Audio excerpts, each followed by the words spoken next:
우리 기독교는 부활의 신앙에 생명을 겁니다. 사람들이 믿지 않고 불가능하다고 생각하고 도리어 부활에 대해서, 그런 걸 믿는 우리들에 대해서 비판하고 있는데 우리는 그 일에 목숨을 겁니다. 고린도서 15장 14절 말씀을 한번 읽어볼까요? 같이 읽을까요? 시작. 그리스도께서 만일 다시 살지 못하셨으면 우리의 전파하는 것도 헛것이요 또 너희 믿음도 헛것이며. 예, 부활이 없다면 우리 기독교가, 우리의 믿음이 헛것이라고 말할 정도입니다. 여러분, 이렇게 말하는 바울이 함부로 막말하는 걸까요?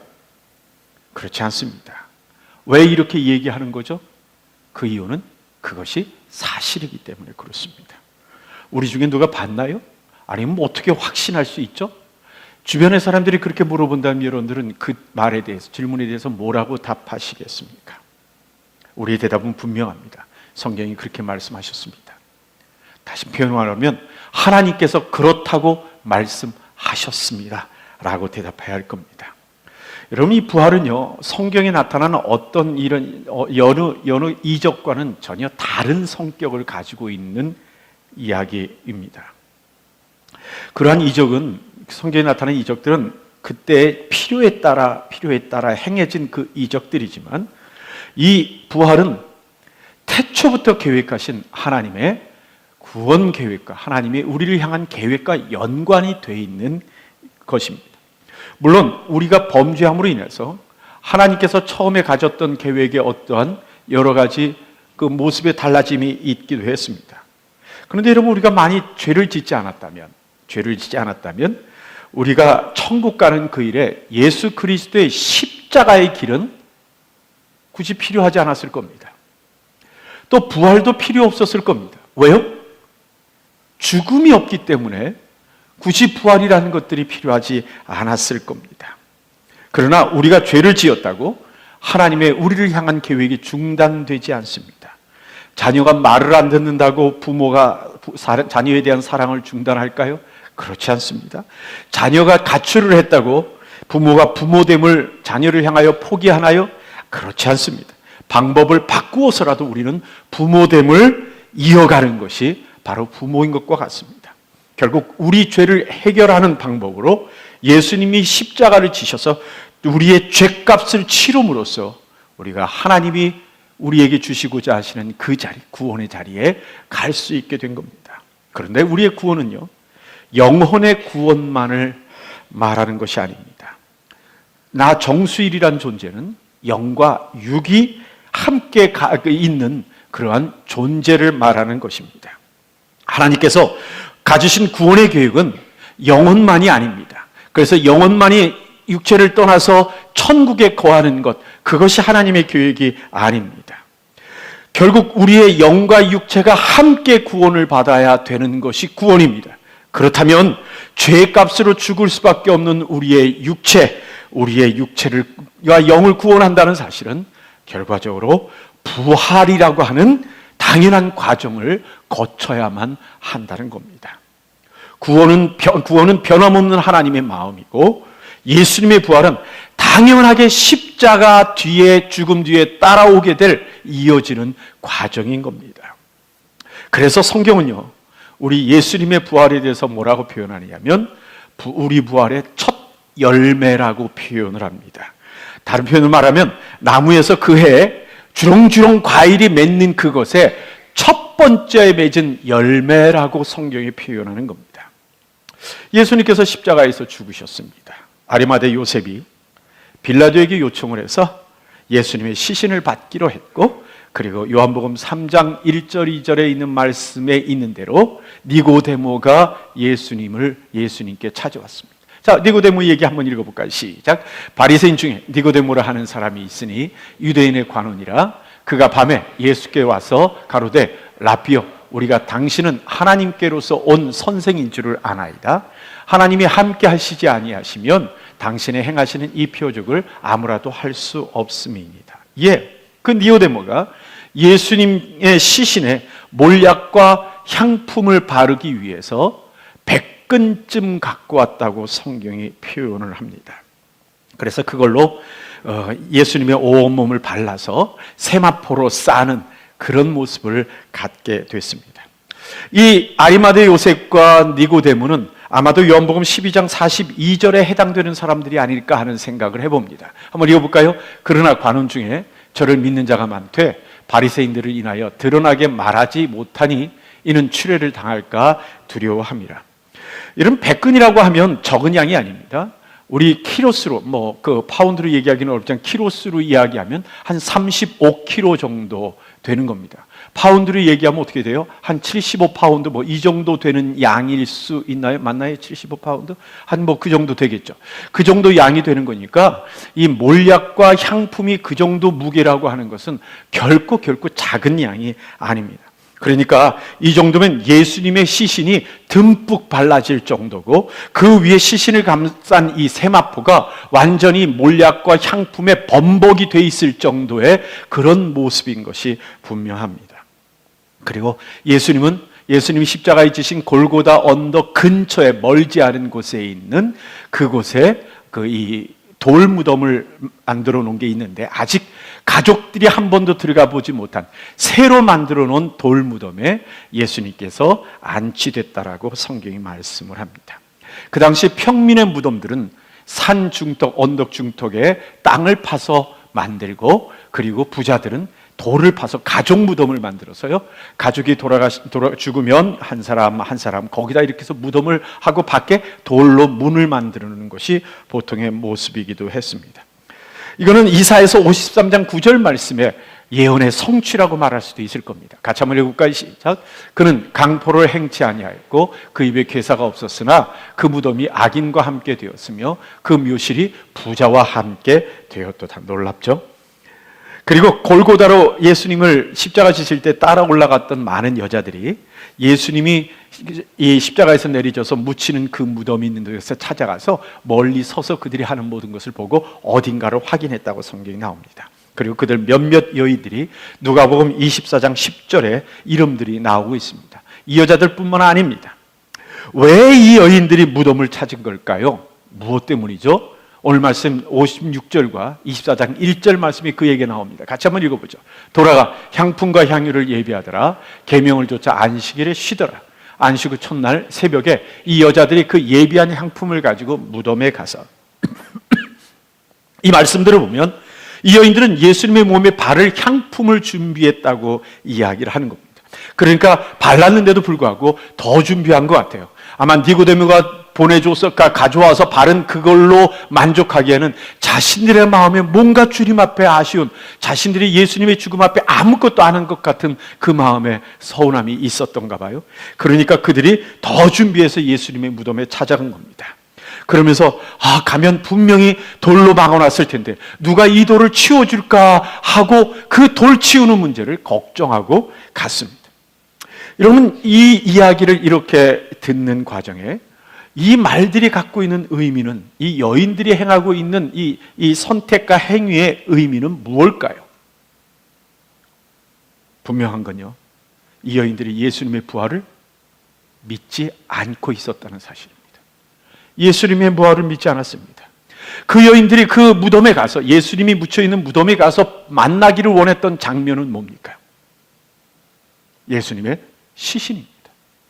예수님 시신 보러 간 겁니다.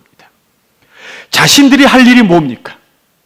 몰약과 향품으로 덕지덕지 붙어있는 그 예수님의 세마포로 싼 그 몸 위에 또다시 향품을 부어서 그들 나름대로 마음의 그 정성을 보이려고 하는 것밖에 없습니다. 이 여인들의 가면서 근심은 뭡니까? 누가 그 돌을 치워줄까 하는 것이 그 마음의 근심입니다. 그리고 그 약속된 그 아침에 예수님의 시신을 보러 그 여인들은 무덤에 찾아갔습니다. 하지만 그 여인들이 본 것은 무엇입니까? 빈 무덤입니다. 예수님이 이미 살아나셨다는 소식을 천사들로 들은 것밖에 없습니다. 놀라서 제자들에게 알리러 여인들이 쫓아가죠. 그런데 요한복음 20장 1절 2절 말씀에 보면 이 막달라 마리아가 먼저 달려간 것 같아요. 그래서 제자들에게 가서 먼저 이야기를 했고 다른 여인들도 와서 그 다음에 제자들에게 이야기를 하는 겁니다.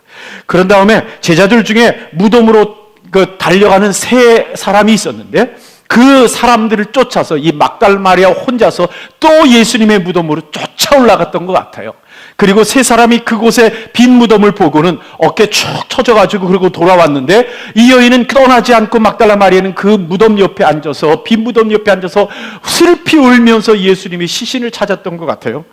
그러자 예수님이 그 여인에게 나타나서 예수님이 그 여인과 대화하는 장면의 성경이 나타나고, 여인은 도로 와서 그 제자들에게 그 사건을 이야기를 합니다. 이런 마가복음 16장 9절을 같이 읽어볼까요? 시작. 예수께서 안식 후 첫날 이른 아침에 살아나시긴 후에 전에 7 귀신을 쫓아내어 주신 막달라 마리아에게 먼저 보내시고, 이에 대한 자세한 설명이 요한복음 20장 14절부터 18절 나타납니다. 같이 한번 읽어볼까요? 이 말을 하고 뒤로 돌이켜 예수의 서신 것을 보나 예수신 줄 알지 못하더라.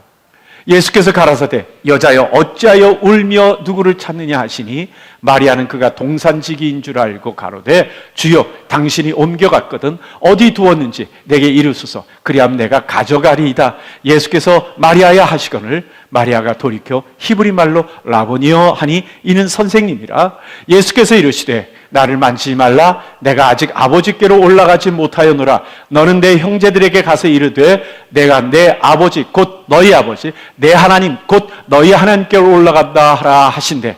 막달라 마리아가 가서 제자들에게 내가 주를 보았다 하고, 또 주께서 자기에게 이렇게 말씀하셨다 이르니라. 이 여인들이 기대한 것은 빈 무덤이 아닙니다. 그 안에 누워있는 예수님의 주검입니다. 그래서 그 빈 무덤이 이 여인들에게 부활에 대한 기쁨과 감격의 이유가 되지 아니하고, 도리어 그 빈 무덤이 이 여인들에게 당황함과 슬픔의 이유가 되어버리고 말았습니다. 예수님께서 말씀하신 대로 지금 이루어진 이 부활이 도리어 슬픔의 이유가 되어버리고 만 겁니다. 왜요?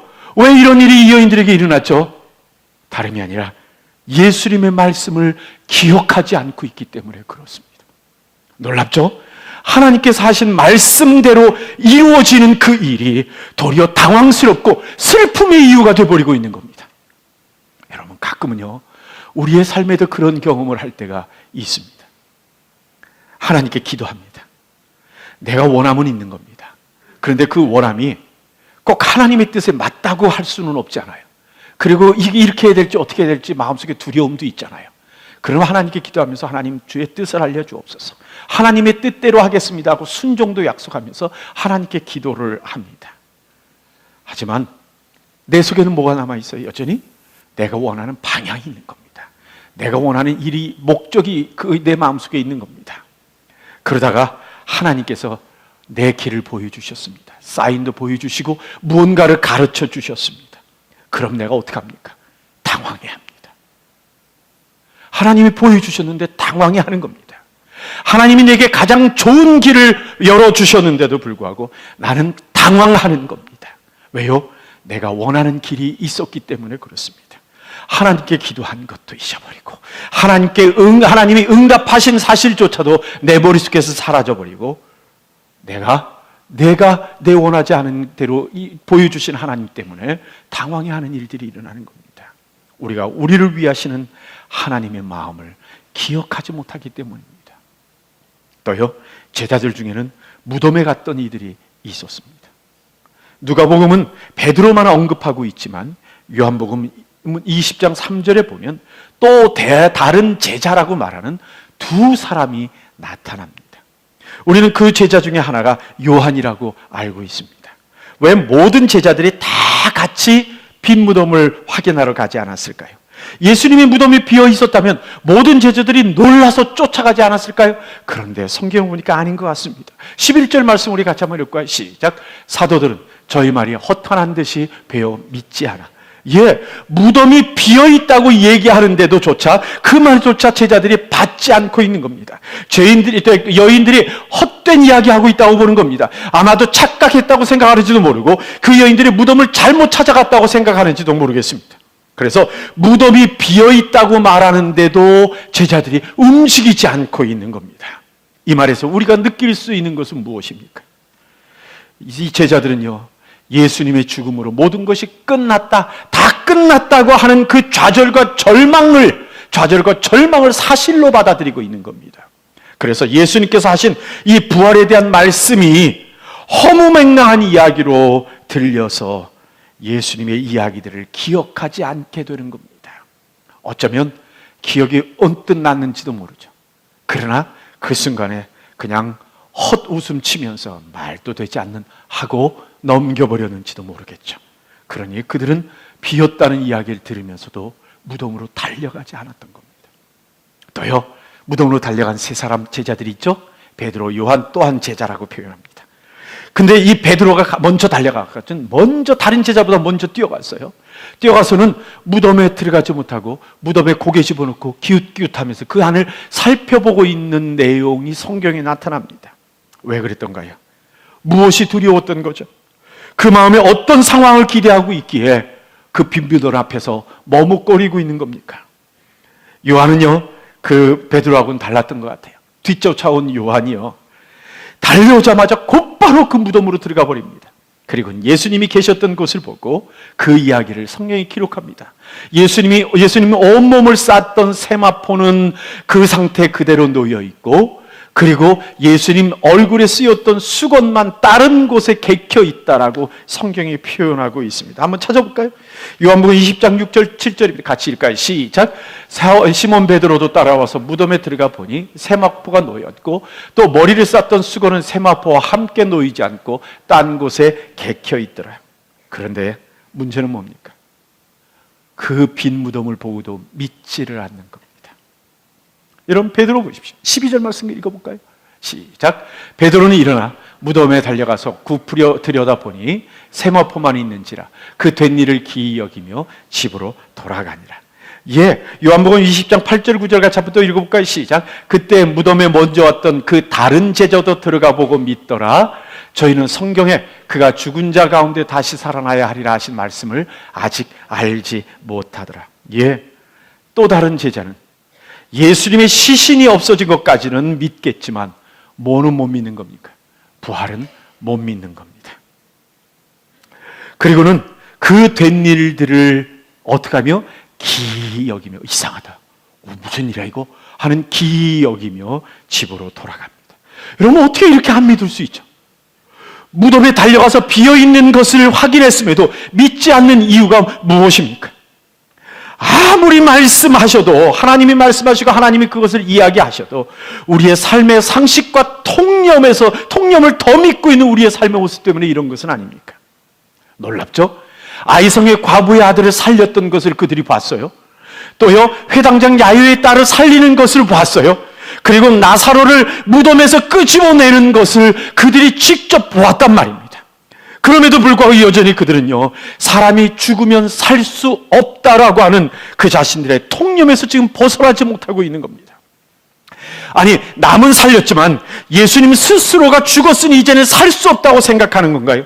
그렇다면 그들은 예수님께서 사람을 살리셨던 그 모든 일은 하나님의 능력으로 이루어진 것이 아니라 예수님이 가지고 있는 자신의 능력으로 행했기 때문에 그 예수님이 죽은 이상 아무것도 못한다는 생각이 그들의 마음속에 있는 것일까요?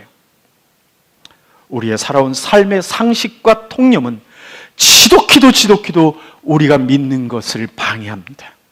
끝도 없이 하나님의 능력에 대해서 의심하게 합니다. 그래서 하나님이 말씀하신 것임에도 불구하고, 하나님이 그 말씀대로 우리 눈앞에 이루셨는데도 불구하고 마음에 의심이 생깁니다. 아니, 기이 이상하게 생각하기는 하지만 믿음으로 반응하지는 않는 우리들의 모습입니다. 그리고 놀랍게도 이런 것이요, 한 번 일어나는 게 아니라 새로운 상황이 생길 때마다 반복합니다. 새로운 일들이 일어날 때마다, 내 앞에 새로운 상황들이 펼쳐질 때마다 그것을 똑같이 평생 반복하고 있는 우리들의 모습들이 있단 말입니다. 말씀을 맺습니다. 왜 빈 무덤을 보았음에도 불구하고 감사하고 기쁘고 감격하지 않는 것일까요? 무엇이 문제일까요? 이 땅의 이야기가 하나님의 말씀을 기억하지 못하게 하고 있기 때문은 아닙니까? 내가 배운 지식, 내가 익힌 경험, 그리고 내가 만든 어떤 내 속의 확신들이 나로 하여금 하나님의 말씀을 기억하지 못하게 하고 있는 것은 아닙니까? 그래서 하나님의 말씀이 이루어지는 것조차 내게 당황스러운 반응을 보이고 있는 것은 아닙니까? 여러분, 부활을 믿는 것은요, 우리에게 정말 중요한 믿음의 가늠자가 됩니다. 내가 이 땅의 상식과 통념을 믿는지 아니면 하나님을 믿는가 하는 것을 이 부활에 대한 신앙이 잘 드러내 줍니다. 하나님께서 예수님의 부활이 우리 부활의 첫 열매라 하셔도 부활이 없으면 하나님의 말씀이 다 헛것이다 라고 아무리 말씀하셔도 여전히 우리 마음속에 믿음이 있지 아니하고 확신이 있지 않고 의심을 갖는 사람 일이 있다면 우리는 그것을 무엇이라고 말해야 되는 걸까요? 우리가 하나님을 믿는다면 하나님의 말씀을 기억해야 합니다. 하나님을 믿는다면 하나님의 말씀이 내 속에서 살아 움직여야 합니다. 그러도록 내가 만들어야 합니다. 하나님의 말씀이 이루어지는 것을 내 마음속에 기대하고 있어야 그것이 이루어지는 날 우리가 그것을 발견할 수 있는 겁니다. 여러분, 우리 성경 69절 암송합시다. 매주 하나씩 하는 것 그냥 루틴처럼 버리지 말고 암송합시다. 그래서 그것을 머릿속에 꼭 넣고 마음속에 넣어서 우리가 그것을 어느 상황에도 기억날 수 있도록 만들어 봅시다. 뭘 교회가 성경 말씀으로 세뇌시키느냐고요? 맞습니다. 세뇌시키는 겁니다. 머릿속에 꼭꼭 심어지도록 세뇌시키는 겁니다. 왜요? 그게 하나님 말씀이기 때문에 그렇습니다. 여러분 따라합시다. 하나님의 말씀을 잊지 맙시다. 하나님의 말씀을 잊지 말아야 합니다. 옆에 사람과 한번 얘기하시죠. 하나님의 말씀을 잊지 말아야 합니다. 그리고 그분의 얼굴 쳐다보면서 얘기하시죠. 성경 69절. 갑자기 소리가 작아지네요. 성경 69절 꼭 외웁시다. 꼭 외웁시다. 아멘. 아멘. 우리 같이 한번 기도하겠습니다.